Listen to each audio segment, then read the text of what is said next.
300 वर्षों बाद एक अत्यंत दिव्य और दुर्लभ संयोग में नवरात्रि की अष्टमी और नवमी तिथि पड़ रही है। दोस्तों, इस बार की ये नवरात्रि की अष्टमी और नवमी तिथि बेहद ही खास और अद्भुत होने जा रही है, क्योंकि इस बार इन दोनों दिनों में धन लक्ष्मी योग, अमृत सिद्ध योग का निर्माण हो रहा है, जिस वजह से इस बार सभी भक्तों पर माता रानी की असीम कृपा बरसने वाली है।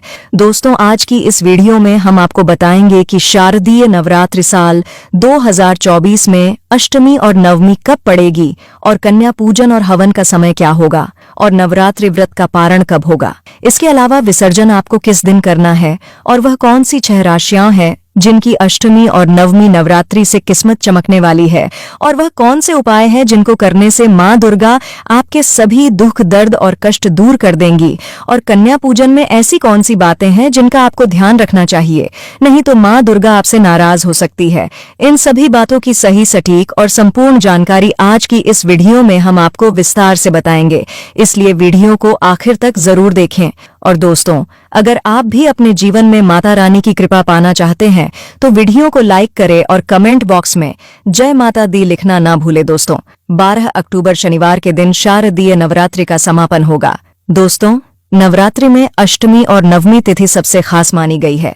अष्टमी को माता महागौरी और नवमी के दिन मां सिद्धिदात्री का पूजन करने के बाद इन तिथियों में कन्या पूजन और हवन आदि किए जाते हैं। वही मान्यता के अनुसार कन्या पूजन और हवन के बाद ही नवरात्रि का व्रत और पूजा पूर्ण मानी जाती है। दोस्तों, इस बार दुर्गा महाअष्टमी 10 अक्टूबर दिन गुरुवार को होगी और अष्टमी तिथि प्रारंभ होगी 10 अक्टूबर को 12:31 पर और अष्टमी तिथि का समापन होगा 11 अक्टूबर को दोपहर 12:06 पर। दोस्तों, उदया तिथि के आधार पर शारदीय नवरात्रि दुर्गा अष्टमी 10 अक्टूबर गुरुवार को होगी। दोस्तों, इस दिन व्रत रखकर माता महागौरी और कुलदेवी की पूजा की जाएगी। आइए दोस्तों, अब जान लेते हैं दुर्गा अष्टमी पूजा व कन्या पूजन के शुभ मुहूर्त के बारे में।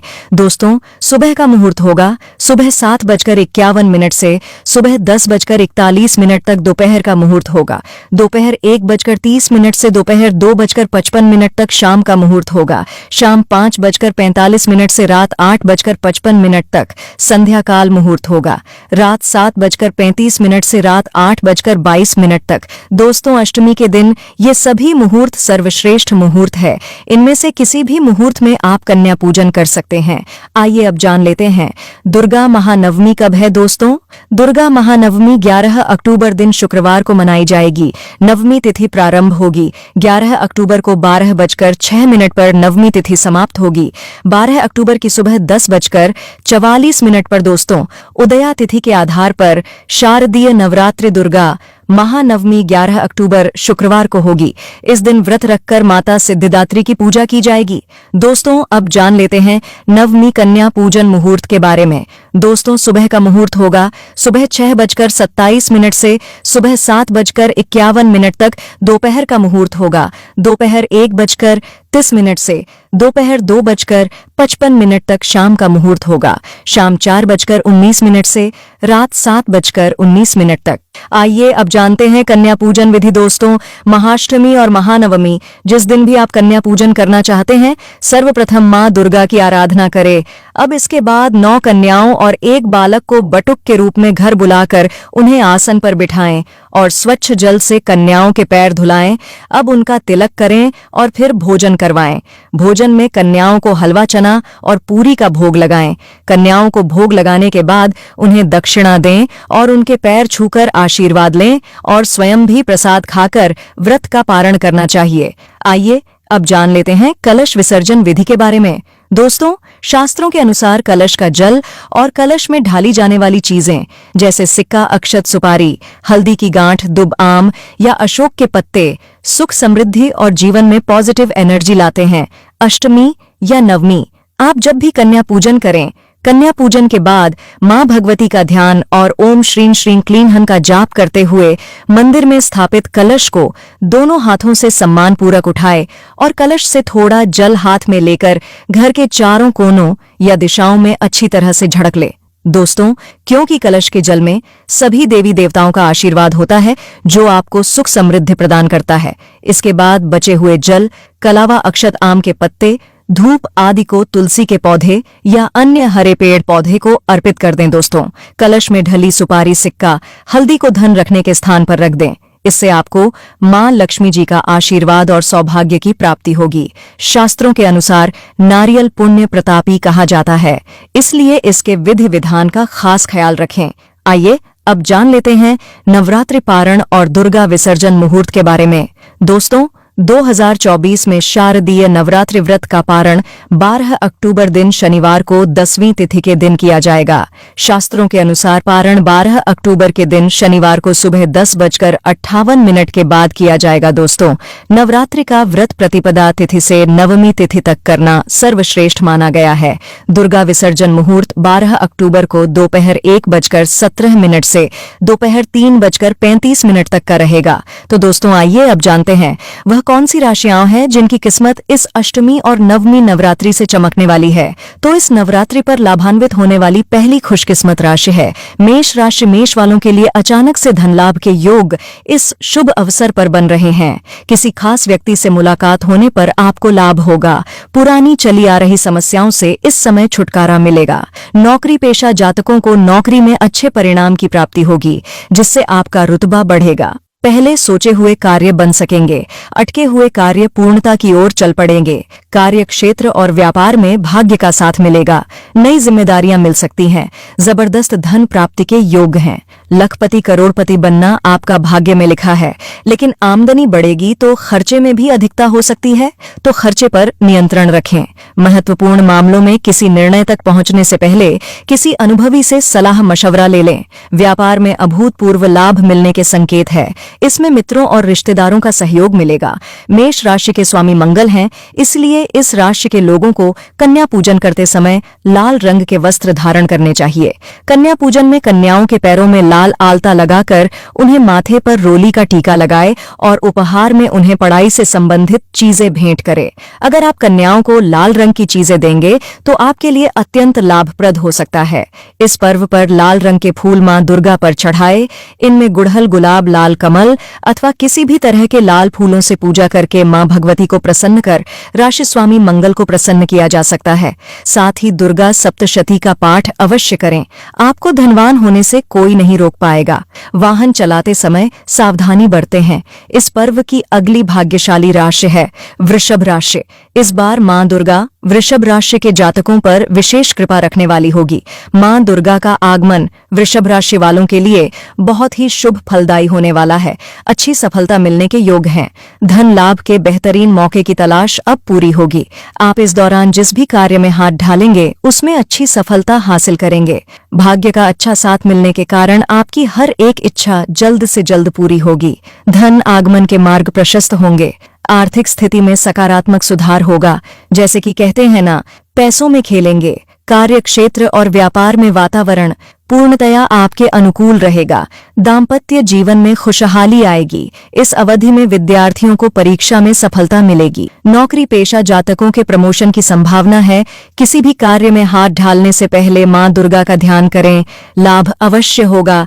वृषभ राशि के स्वामी शुक्र हैं और उनका जुड़ाव सौंदर्य से माना जाता है। कन्या पूजन में आप गुलाबी रंग के वस्त्र पहने और कन्याओं को सफेद चीजें उपहार में दे। कन्याओं को श्रृंगार की सामग्री देना अत्यंत शुभ फलदायी होगा। इस दिन मीठे में खीर अवश्य बनाएं और कन्याओं को उसका भोज कराएं। मां दुर्गा की कमल, गुड़हल, सदाबहार, बेला, हरसिंगार ऐसे फूलों से आराधना करें। इससे शुक्र की शुभता में वृद्धि होगी। आपको भौतिक सुखों की प्राप्ति होगी। भवन, वाहन, जायदाद इन सब में लाभ होगा। अगली खुशनसीब राशि है तुला राशि। तुला वालों का इस नवरात्रि में नसीब खुलने वाला है। इस नवरात्रि आपके मान सम्मान में अच्छी वृद्धि होगी। इन 9 दिनों के भीतर कोई शुभ समाचार मिल सकता है, जिससे आपकी खुशी का ठिकाना नहीं रहेगा। व्यापार करने वाले जातकों को कोई नया अवसर या फिर नई डील हासिल हो सकती है, जिससे आपको बहुत ही अच्छा मुनाफा मिल सकता है। अतिरिक्ता की अच्छी संभावना है। व्यापार में अचानक वृद्धि संभव है। कार्य क्षेत्र में नई जिम्मेदारियां या कार्य विस्तार हो सकता है। धन आगमन ऐसे होगा जैसे कहते हैं ना, आपकी झोली कम पड़ जाएगी। सब आपके आकलन के बाहर होगा। मानो धन की वर्षा होगी। लेकिन काम में, व्यापार में सोच विचार करके कार्य करें। भावुकता में आकर निर्णय न लें। परिवार का सहयोग मिलेगा, जीवन साथी का अच्छा साथ मिलेगा, एक नए रिश्ते में बंधने का मौका मिलेगा। तुला राशि का स्वामी शुक्र को माना जाता है, इसलिए कन्या पूजन में कन्याओं को सफेद चीजें जैसे खीर या कलाकंद खिलाएं और उन्हें सफेद चीजों का दान करें। कमल, गेंदा, गुड़हल, जूही, हरसिंगार, सदाबहार, केवड़ा, बेला, चमेली ऐसे पुष्पों से मां भगवती की आराधना करके उनकी अनुकूलता और शुक्र की कृपा प्राप्त की जा सकती है। मौसम के बदलाव का सेहत पर असर पड़ सकता है, तो थोड़ी सावधानी बरतें।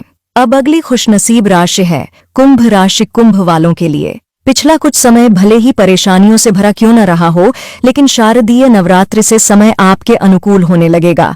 आपकी नौकरी में आने वाली मुसीबतें दूर होगी और आपके विरोधी आपके पक्ष में आ जाएंगे। व्यापार में आया आर्थिक संकट दूर होगा, क्योंकि धन की ऐसी वर्षा होगी आपने कभी सपने में भी नहीं सोचा होगा। लखपति तो क्या करोड़पति तक बनने जैसी स्थितियां पैदा होंगी, लेकिन निवेश सोच विचार करके ही करें। निर्णय लेने में जल्दबाजी न करें। अपरिचितों से ना उलझे, ना ही ऐसे किसी व्यक्ति पर भरोसा करें। आपके मित्र भी परेशानियां बढ़ा सकते हैं। शनि की 7.5 चल रही है, लेकिन शनि महाराज अब शतभिषा नक्षत्र में पहुंचे हैं। वे प्रभावशाली और ताकतवर बन गए हैं। आपकी राशि के स्वामी शनि है। जीवन में जो भी दिक्कतें आ रही थीं, वह सब दूर होगी। शनि महाराज आपको शारीरिक और मानसिक दृष्टि से ताकतवर बनाएंगे, तो सारे शुभ संयोग आपके जीवन में बदलाव लेकर आएंगे। तो गेंदा, सभी प्रकार के कमल, गुड़हल, बेला, चमेली, रात रानी आदि से मां भगवती की आराधना करके उनकी कृपा और शनि दोषों से मुक्त होने की मनोकामना भी पूरी की जा सकती।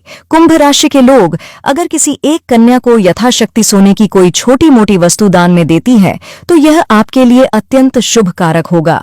या फिर आप कन्याओं को वस्त्र और पढ़ने की सामग्री उपहार में दें और कन्या पूजन के समय नीले वस्त्र पहने, तो इन 4 राशि वालों के सितारे अब बुलंदियों पर हैं।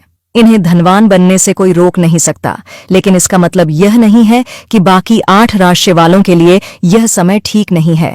यह 4 राशि वाले सबसे ज्यादा लाभ पाएंगे। उसके बाद मकर और धनु वालों के लिए भी यह समय शुभ रहने वाला है, और मिथुन, कर्क, कन्या, वृश्चिक, मीन और सिंह राशि वालों के लिए यह समय मध्यम फलकारी होगा। तो बाकी राशि वाले निराश ना हो जाएं। सच्चे मन से मां की आराधना करें, आपके दिन भी बदलेंगे। आइए दोस्तों, अब जान लेते हैं अष्टमी और नवमी तिथि की मां महागौरी और मां सिद्धिदात्री की व्रत कथा, जिसको सुनने मात्र से आपकी सभी मनोकामनाएं पूर्ण हो जाएंगी। मां महागौरी की व्रत कथा।